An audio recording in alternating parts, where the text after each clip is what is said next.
Hey guys, it's Skylight here with another episode of TMP the Musical Puppy with my next part of my crash course on how to read music. And now that we've learned how to read actual notes, like when we see something on a staff, we know how to read it. Now we need to start actually like incorporating how rhythms actually work. Like how do we like break up notes into specific values and get like actual notes in terms of length with respect to time. So now that we've learned how to read notes, now we need to learn note values. And basically this is where the more mathematical part of music comes in, where you have to start dividing up things. Just open up my marker here. So there's a lot of different types of notes. You'll see lots of things on the page. But it's basically just a matter of taking one thing. So we're starting with basically just a circle, more or less a circle. And as I introduce these, of course, I'll put the printed version next to it so you can see it more clearly. But these will look more or less the same. All right, so we have this, this is called a whole note, and this will take up basically the entire duration of a measure. We learned what a measure was. It's when you have a staff, and it ends with a bar, and then it just keeps going, and we have more music. So this note will take up that entire value. So now, from here on in, now what we do is we're just adding something to the whole note and cutting its value in half, and it just keeps going on from there. So now we take the whole note and add a line to it, and this is a half note. This will take half the value of a whole note. And I guess I really shouldn't say it'll take up the whole value of a measure. So I'll get more into it, but just know that the whole note will pretty much be the value. It'll be like the whole value of a note. Of some, because there's different ways you can interpret it, but that's the whole note. And then a half note will be half of that.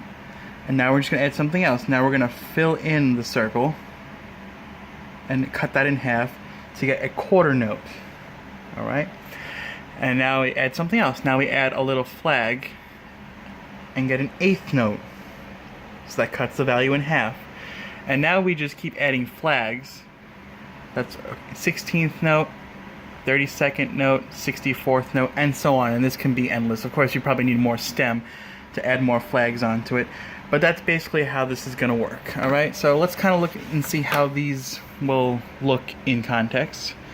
Of course, we'll just start with treble clef because that's... Alright, so the whole note, starting back there. There's your whole note. Alright, we'll just make that a whole measure. Half note. Takes up half the value of this. So if this were a whole measure, then it would take 2 half notes to make the same value. Okay? Again, we're not assigning actual like number values to these yet. We're just talking in terms of, fractions right now. The next lesson will be how do we actually apply these in time. But just know that we're dividing these up into fractions. And so if we fill in the circle and get the quarter note, it'll be half the value of this, or quarter value of the whole note, right? Hence quarter note. That's why it's called that. So it would take 4 of these to fill up that space that the whole note did.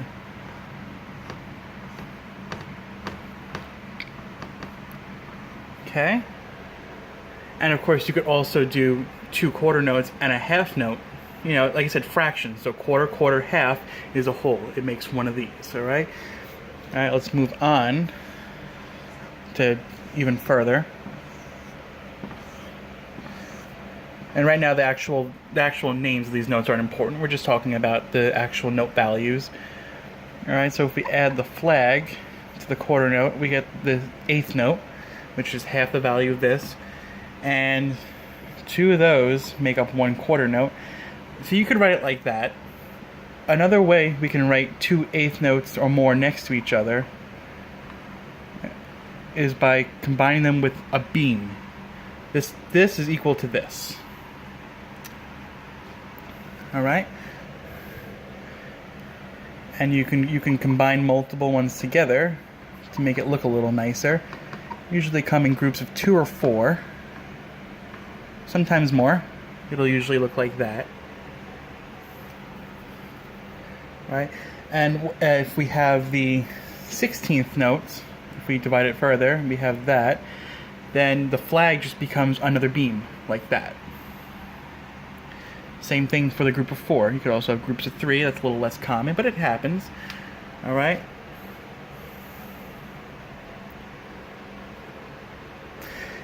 All right.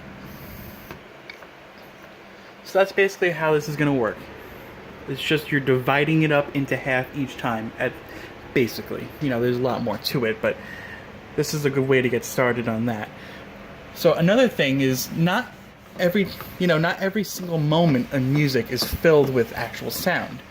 Sometimes the negative space is just as important as the positive space. So let's take a look at that.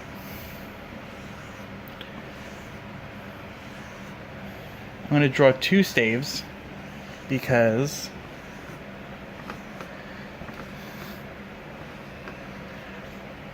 alright, so we have whole note, half note, and it's also important to note that the stem can go either way. Like I've been drawing them like this, but if they're high enough, sometimes it looks nicer and it's a little better to draw them like that. They can either go this way to the right or down into the left, and you can't really flip that most of the time. But let's just keep going. It's just important to note these are the same. These are both quarter notes. They're just oriented differently. Like usually, if you go higher up, you're gonna draw this one because having the stem go up above the staff doesn't look that good sometimes, and it's a little harder to read. All right. All right. So then we have the quarter note. Oops. 8th note. Again, the stem will come down. The flag will still come down that way.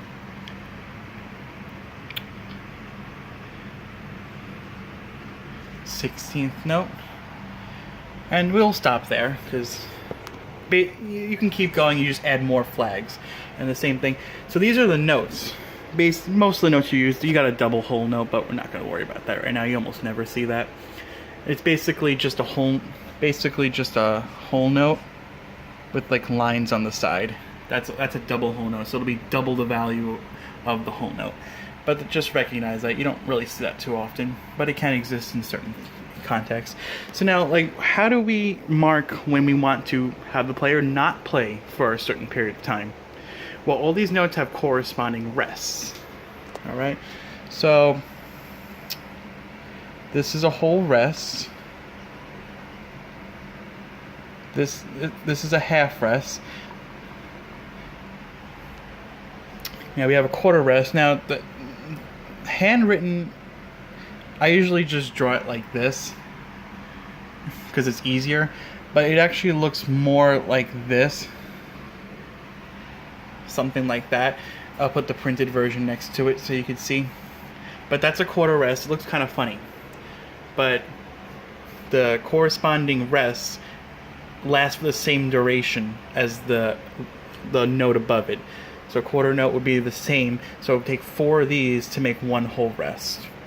Alright, the 8th note's a little easier. It's more just like that. It's like a little hook. And the 16th rest is you're just adding more hooks to it, and so on. That's not supposed to be anything. That was just... Don't want that to confuse anybody. So you're just adding more hooks, and you would just keep going. Like for the 32nd, you have 3 flags on the note. And for the 32nd rest, you just have 3 hooks on it, and it just keeps going like that. All right, so take a good look at that. And the way I like to differentiate between whole and half rest, because there's nothing too obvious here. They look kind of the same, but the way I see it is that a whole rest is too heavy to fit on top of the line, so it falls underneath, while the half rest is light enough that it could sit on top comfortably without falling off. That's how I like to remember it. And it's also worth noting that like most of the time, these are the standard positions you will see these rests because they're not denoting any sort of pitch. So when you move these notes up and down, it'll be different notes. But the standard position for the rests are right in the middle. They can move around It doesn't affect the way they work. It's just they'll be in different places because sometimes you'll have two parts on a line and you'll have the bottom part kind of be down here. So you can have rests down here just to show that it's part of the bottom part on a staff in case you have that and other sort of situations like that. But this is the standard position for them, and if you move them around, it doesn't affect. They still have the same value in terms of each other. Okay, so these are the note values you're going to start with and you're going to see most often. All right, so we learned the basic note values. We learned how to write them. Like I said, you could have the single eighth notes, but you can also beam them together. You're not going to be beaming these together, obviously, because they stand alone. Because if you were to try to beam two quarter notes together, that wouldn't really make sense, because you just have two quarter notes like that. But if you try beaming them, then they become eighth notes, and that's not correct. So just remember that you're only going to be beaming the eighth notes and beyond. And you just keep adding beams to it depending on which one you have, okay? But whole notes, half notes, and quarter notes stand alone, no matter how many in a row there are. All right, just remember that. Okay, so I hope you can now recognize what these notes are, and now in the next lesson we're going to address how to actually apply these in real time. Because not every situation is going to be the same. Like, it's not always going to be the same amount of music time for each note. It's just that once you know how to read time in music, then you just apply the halves and such, and just keep adding them on like that. All right. Anything else for this one? No, I think that was it. So thanks for watching. If you have any questions, like I said, the next lesson will address how to read these in real time. But just know that each thing you add onto the whole note will cut its value in half, and you're just going to think of it in fractions like that, and each note has a corresponding rest that applies to the same amount of music time. We're going to differentiate between music time and real time because they're not the same thing. Alright, so just recognize these, and in fact, I'll even label them. I'll label whole, half, quarter, eighth, 16th, 32nd, and etc. Okay, so now you can get a good look at.